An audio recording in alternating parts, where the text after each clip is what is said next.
Hello viewers, நீ நம்ம பார்க்க போறது Kaiju number 8 season 2 episode 5 part 1.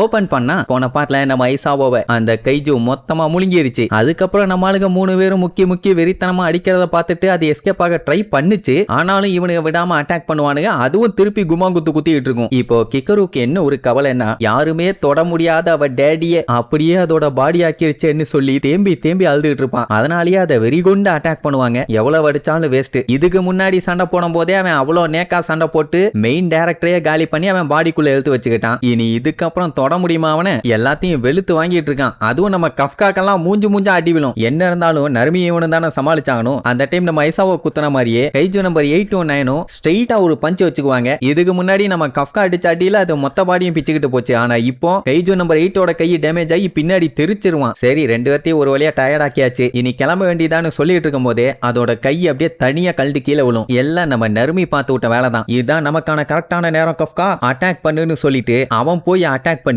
கண்ணா பின்னான்னு சுட்டு தள்ளிட்டு இருப்பான். கைஜோ நம்பர் 9 தாங்க முடியல. கை அப்புறம் பாடி எல்லாமே பிச்சுக்கிட்டு போயிட்டு இருக்கும். அந்த நேரம் கைஜோ நம்பர் 8 வேற போட்டு பொலான்னு பழகமா. அப்போ கிக்கரு பாத்தீங்கன்னா பயங்கரமா அழுதுகிட்டு இருப்பான். அவளை பார்த்து ரொம்பவும் ஃபீல் பண்ணி, கிக்கருவோட அப்பாவையே கொண்டிருக்க, நான் எப்படியாச்சும் இதை தடுத்து இருக்கணும், இது என்னோட தப்புதாங்கிற மாதிரி அவன் ரொம்பவும் ஃபீல் பண்ணி கதறி அழுதுகிட்டே ஓங்கி ஒரு குத்து வைப்பான் பாருங்க. கைஜோ நம்பர் 9 தெரிச்சிரும். இப்போ அதோட பாடியில ஹீலிங் ப்ராசஸ் போயிட்டு இருக்குது. ஆனா நம்மால அடிக்கிற அடியில அந்த ப்ராசஸ் அதோட பாடியால ஒழுங்கா பண்ண முடியல. இப்போ கைஜோ நம்பர் 8 கதையை மட்டும் முடிச்சிட்டாலே போதுமே, கைஜோ 9க்கு ஆப்பனண்டே பெரிய லெவல்ல இல்லாத மாதிரி ஆயிரும். அதனால இவனை மட்டும் காலி பண்ணிட்டு இங்க இருந்து கிளம்பலாம். அப்படிங்கும்போது வந்து மறுபடியும் ஒரு குத்து வைப்பான் பாருங்க. கை பிச்சுக்கிட்டு போயிடும். சொல்ல போனா இப்ப 2 பேரும் கொலை வெறியில அட்டாக் பண்ண வரானுங்க. இவனுக்கு அதை தப்பிக்க விடாம பாத்துக்கணும், அவ்வளவுதான். ஆனா அது நீங்க என்ன பண்ணாலும் என்னைய தோக்கடிக்க முடியாதுன்னு சொல்லி அதோட பாடியில இருக்க ஷெல் அப்படியே ஓபன் பண்ற மாதிரி ஓபன் பண்ணி ஒரு பயங்கரமான பிளாஸ்ட் ஒன்னு பண்ணும். யாருமே எதிர்பார்க்கல. அந்த இடமே பாத்தீங்கன்னா ஒரு பெரிய குண்டு போட்ட மாதிரி வெட்டிச்சு திரிக்கும். அந்த டைம் அதோட பாடியே பாத்தீங்கன்னா பாதியா பிஞ்சு விழும். இன்னும் கொஞ்சம் அந்த கைஜோ நம்பர் 9 பவரை யூஸ் பண்ணிருந்துச்சுன்னா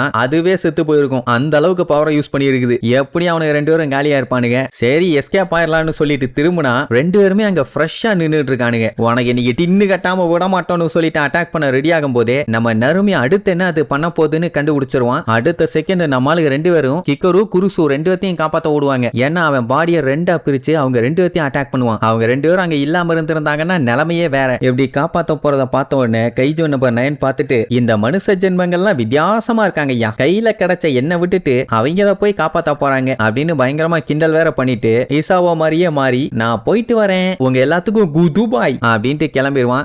போக அந்த பிளாஸ்ட பாத்துக்கிட்டே இதுக்கப்புறம் கைஜுவோட ஆட்டம் ஆரம்பிக்க போகுது. அதுல சிக்கினவங்க எல்லாம் சின்ன பின்னமாக போறீங்கடான்ட்டு போவான். சரி, இங்க பிளாஸ்ட் ஆச்சே, என்னாச்சுன்னு பார்த்தா எப்படியோ 2 பேத்தையுமே காப்பாத்திட்டானுங்க. இப்பவே இவன் இந்த வேலை பார்த்து விட்டுட்டான். இனி அடுத்து வரும்போது கண்டிப்பா அவன் பயங்கரமா பிளான் பண்ணிட்டு தான் வருவான். அதனால இவனுக்கு என்ன பண்றதுன்னு தெரியல. அது மட்டும் இல்லாம டைரக்டரை வேற விட்டுட்டானுங்க. சோ கஃப்கா தாங்க முடியாம கதறுவான், உன்னை சும்மா விட மாட்டேன்னு. அவனுக்குமே ரொம்ப ஃபீலிங்கா இருந்தவனே தேம்பி அழுதுகிட்டு இருப்பான். அப்புறம் என்ன, மக்களுக்கு நியூஸ்ல சொல்லுவாங்க, இந்த மாதிரி டிஃபென்ஸ் போர்ஸோட ஜெனரல் கைஜு சண்டையில செத்து போயிட்டாரு அப்படின்னு. ஃபியூனரல் நடக்கும், எல்லாருமே வந்து மரியாதை செலுத்துவாங்க. ஆனா கிக்கரு அங்க இருக்க மாட்டான். எல்லாத்துக்குமே கவலை தான், என்ன பண்றது, எல்லா ஆரம்பத்துக்கும் முடிவுன்னு ஒண்ணு இருக்கும்ல. நம்ம ஐசாவோட ரெக்கார்ட்ஸ் எல்லாம் பாத்தீங்கன்னா வேற லெவல்ல இருக்கும். மனுஷன் பாஞ்சு ஏகப்பட்ட சம்பவங்கள் பண்ணியிருக்காரு. அதெல்லாம் நருமி பார்த்து ரொம்ப இன்ஸ்பயர் ஆயிருக்கான். அதுக்கப்புறம் இவன்ட்டையே பொறுப்பையும் கொடுத்துட்டாரா, சந்தோஷமா வேலை பார்த்துக்கிட்டு இருந்தான். பட் கடைசியில எப்படி ஆகும்னு எதிர்பார்க்கல. அதுக்கப்புறம் கிக்கரு ஏன் வரலன்னு பார்த்தா அவங்க ஆபீஸ் ரூம்ல உட்காந்து அழுதுகிட்டு இருப்பான். ஏன்னா அவளுக்கு இன்னுமே நம்பிக்கை இருக்குது அவங்க அப்பா உயிரோட தான் இருக்காருன்னு. அதனாலயே அவர் செத்துட்டாருன்னு என்னால ஏத்துக்க முடியாதும்பா. அது மட்டும் இல்லாம நான் ரொம்ப ஸ்லோவாவும் வீக்காவும் இருந்திருக்கேன், அதனால தான் இப்படி ஆயிருச்சு, நான் மட்டும் ஸ்ட்ராங்கா இருந்திருந்தேன்னா அவரை காப்பாத்திருக்கலாம்ல அப்படின்னு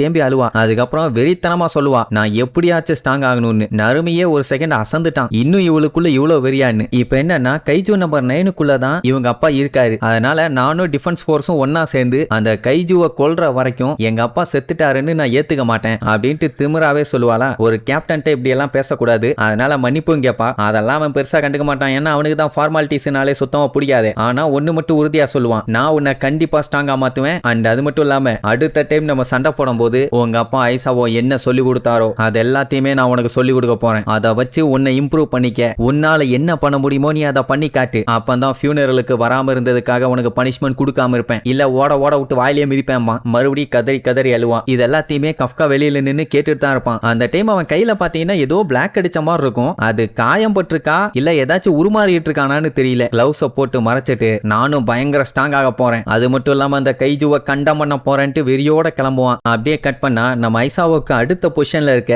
வைஸ் கேப்டனான ஹஷிகாவாவை காட்டுறாங்க. அவரை பாத்தீங்கன்னா அங்க இருந்த சயின்டிஸ்ட் எல்லாம் ஒரு லேபு கூட்டு போய் ஒரு விஷயத்த காட்டுவாங்க. பார்த்துட்டு வாயை பொளந்துருவாரு. ஆக்சுவலா இதை வந்து ஐசாவோ தான் ஹேண்டில் பண்ணிட்டு இருந்தாரு. அவருக்கு ஏதாச்சும் ஆயிருச்சுன்னா இந்த விஷயத்தை இவர்கிட்ட ஹேண்ட் ஓவர் பண்ண சொல்லி ஆர்டர் போட்டிருந்தாராமா. இதை கேட்டுட்டு அப்படியே சிரிப்பாரு. என்னன்னா எல்லா வில்லங்க முடிச்ச வேலையும் கடைசியில ஏன் தலையில கட்டிடுறா அப்படின்னு அவரை நினைச்சு சந்தோஷப்பட்டுட்டு, சரி என்ன வேலை கண்டினியூ பண்ணிட்டு இருந்தீங்களோ அதை கண்டினியூ பண்ணுங்க, இதை இன்னும் நல்லா அப்கிரேட் பண்ணுங்க, ஏன்னா அது நமக்கு கொடுத்ததை நம்ம திருப்பி கொடுத்தே ஆகணும்னு அந்த கைஜோ நம்பர் 9 நினைச்சு வெறித்தனமா சொல்லுவாரு. கைஜோ நம்பர் 9 பொழக்கிறதுக்கு ஏதோ ஒன்று புதுசா வச்சிருக்காங்க, ஆனா என்ன ஏதுன்னு ஒழுங்கா காட்டல. ஒண்ணு மட்டும் உறுதி, இதுக்கப்புறம் ஒரு பெரிய சண்டை ஒண்ணு நடக்க போகுது. அது என்ன ஏதுன்னு அடுத்தடுத்த எபிசோட்ல பார்க்கலாம். டாடா.